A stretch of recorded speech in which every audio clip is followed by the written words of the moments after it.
Hey, greetings, fellow nerds. I'm a nerd fighting fat, and this is my weekly fat fighting update. I'm doing alternate day fasting, I'm watching my sugar, and this is my 29th week of being on Mounjaro, and I am currently on the 10 milligram pen. So, you guys remember last week I was telling you I was having a hard time getting my Mounjaro refilled. I was working on a PA, which is a prior approval, which you need to get done so your insurance will help to cover it. The pharmacy systems were all hacked up, but finally I got it through, and check this out. I actually got my insurance to cover this for the first time. So I've been paying out of pocket using the coupon. Last time I couldn't get them to get the coupon to work. I had to pay $800. This time, zero. I'm just feeling so blessed about that. That's so awesome. I mean, the weight loss is I got to do it for my life, but to be able to get this covered now is just awesome. When I went and I picked this box up, I felt like I was robbing a bank. You know, I drove up to the drive-up window at the pharmacy, and I just gave my information, and they just handed it across. I didn't have to give them a credit card. I didn't have to. It's just like it's awesome. It's awesome. So anyway, I got my med.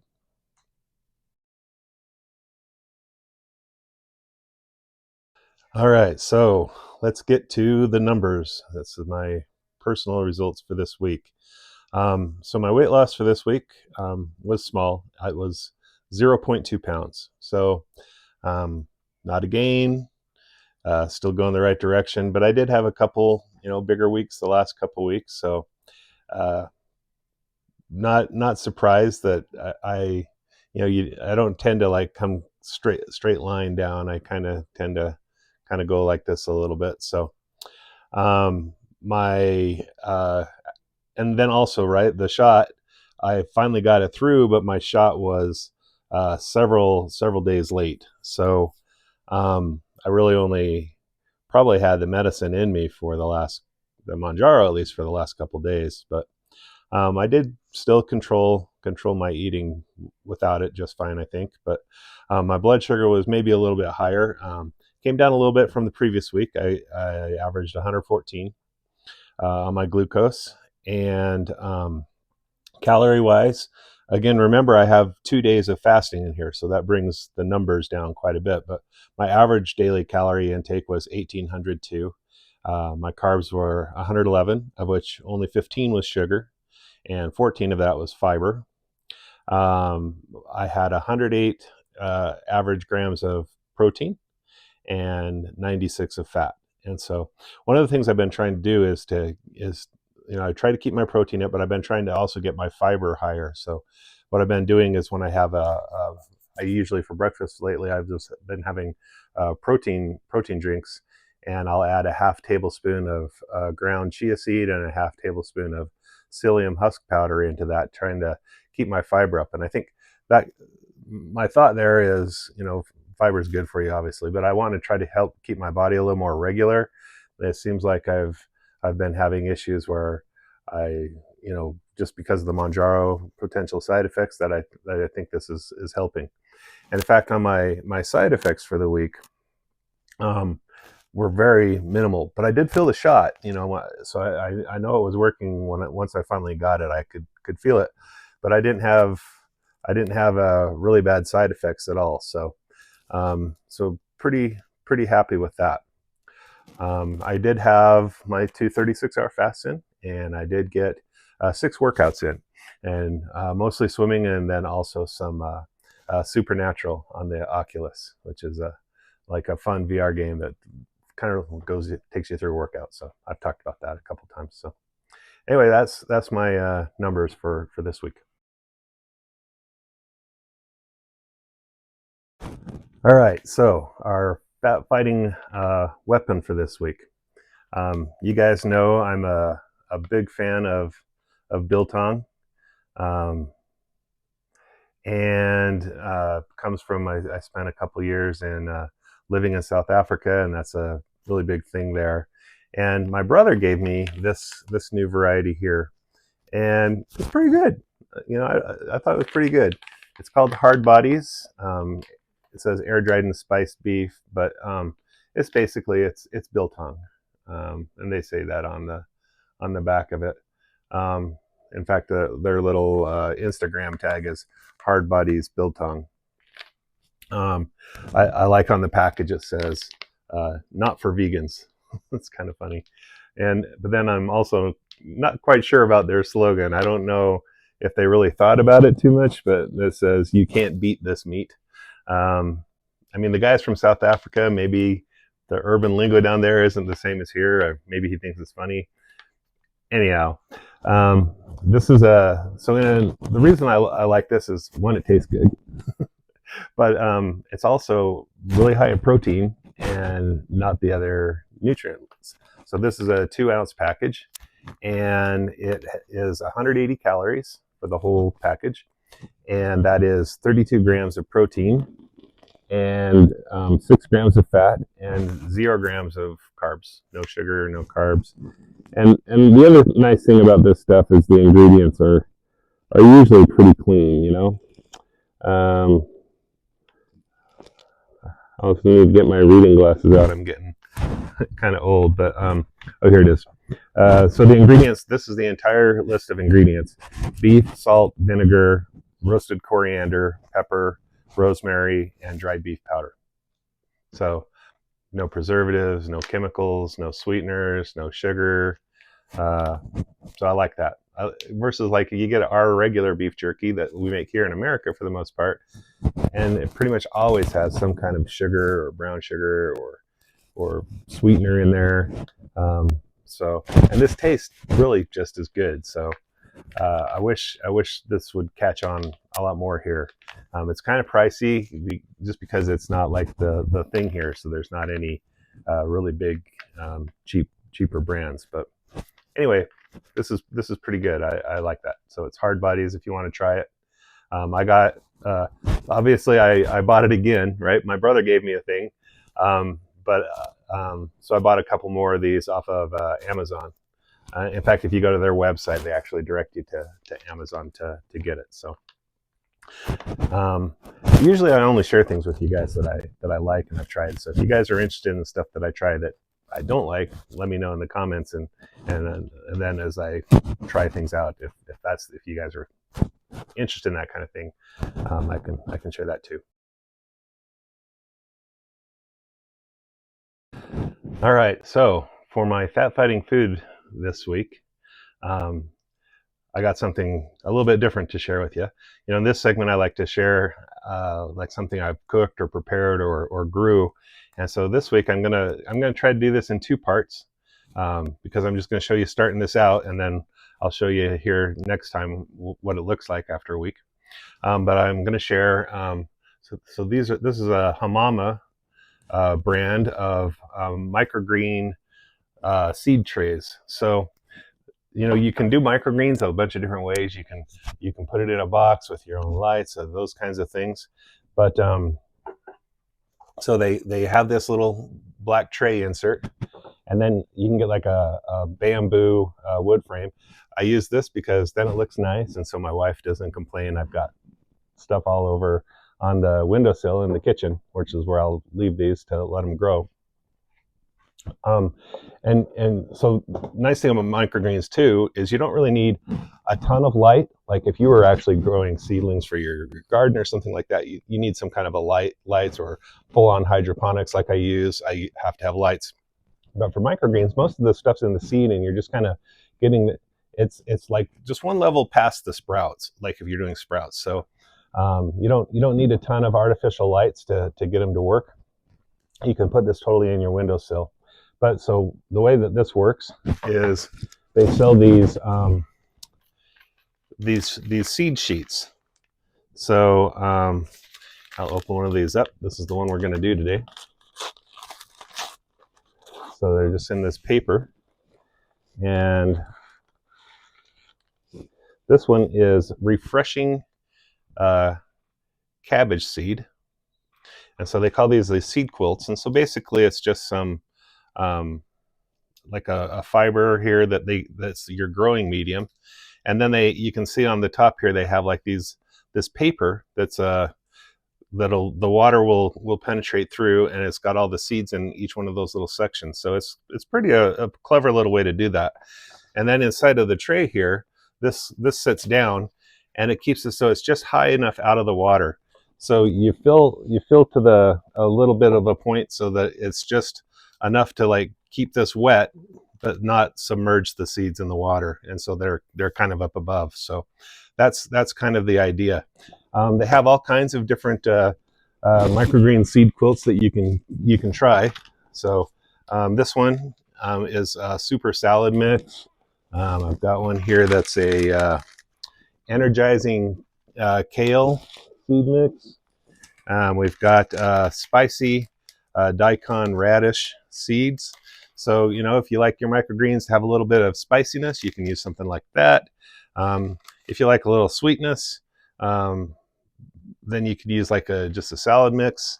And today, like, we're doing the refreshing cabbage seed. I haven't tried this one, so we'll see how it tastes. Anyhow, so what we do next, right? So I've placed this down in the box, and so I'm just going to add water to the fill line. And let me see if I can. Whoop. So I'm just going to pour in the water, and I'm just going to fill it to the fill line, and then that's pretty much all there is to it. And so I will leave that. Get this straightened up. So I'll just set this in the windowsill and let it sit there. And I'm going to go off on my business trip here coming up, and this next week. And so, but when I come back, it takes about 3 days or so, and you'll start to see it kind of pushing through the paper. And then, you know, like about a week, it'll be about time when we can start harvesting. So I'll show you that this next time. I did want to show you one additional thing. If you like green onions or scallions, they also sell a version of this, right? Again, it's just the tray, and only this time it has like a little board that you can use to, when you buy your green onions, if you cut the tops off, you take the little bold part on the bottom, you can set that in this tray with some water, and it'll keep growing some fresh green onions for you to use in the kitchen. So kind of a nice way to use some of those, because they got a lot of energy stored in that bulb that you're typically not using when you're cooking. So you can just put that in here and get a couple extra rounds of greens from those. Anyhow, so that is the Hamama microgreen system. So I will again show you this next time. You can see the results, and we'll harvest some of them.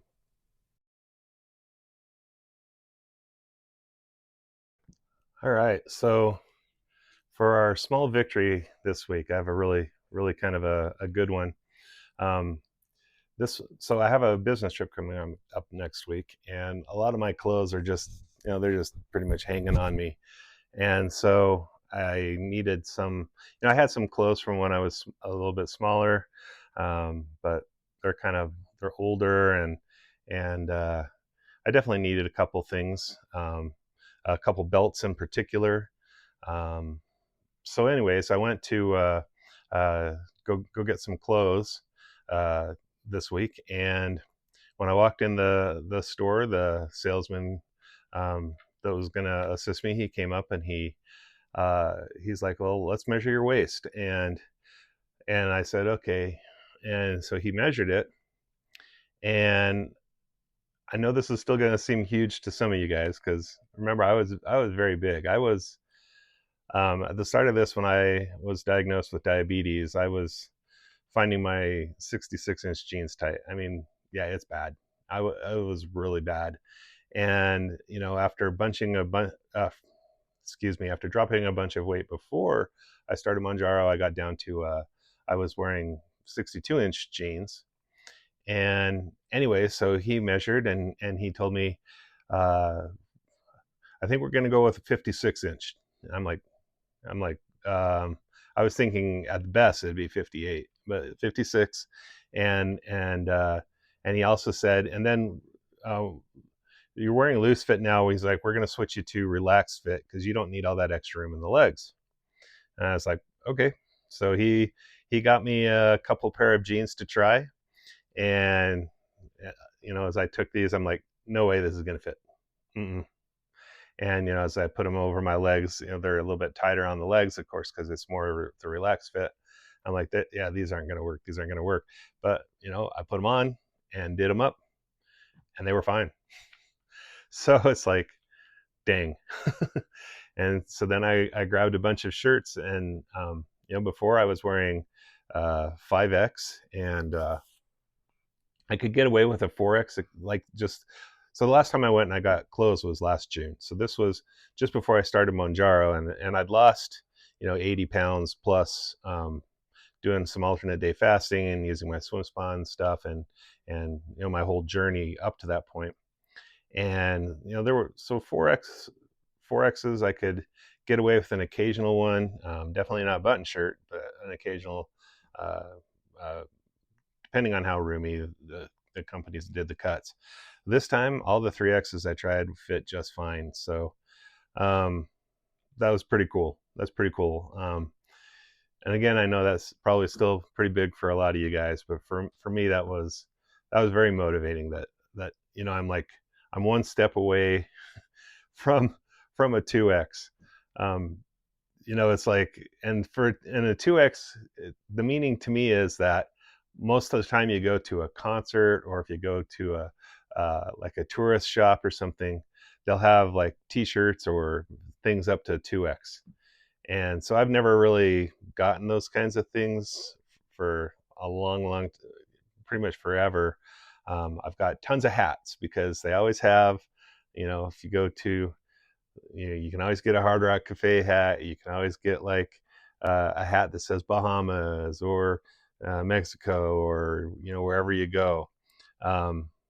But yeah, I never could get a T-shirt because they never really had any of those that fit me. So it's kind of cool that um, uh, I'm close to where I can actually have those kinds of things. But anyway, just like I said, I haven't been to a clothing store for a long time, so that's quite the difference from my last visit. So it's pretty pretty motivational for me. So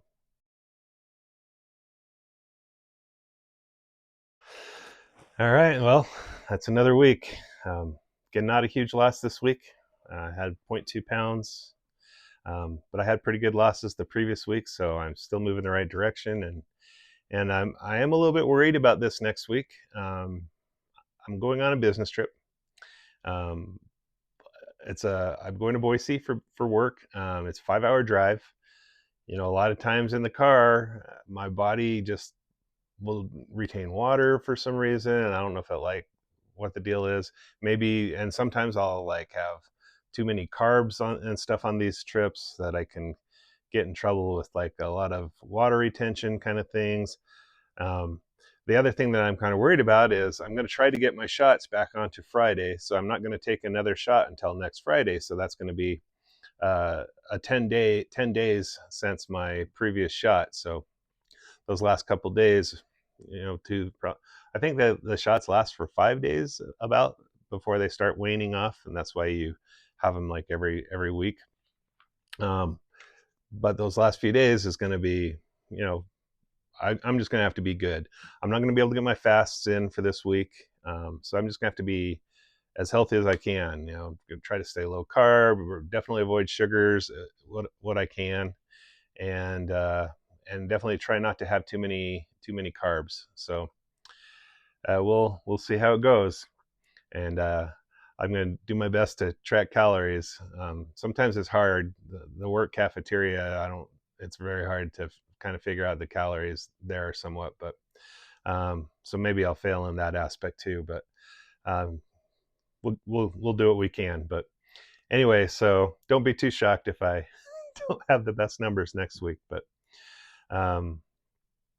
just got to keep fighting, right? So anyhow, guys, that's it for this week. So keep fighting the fat.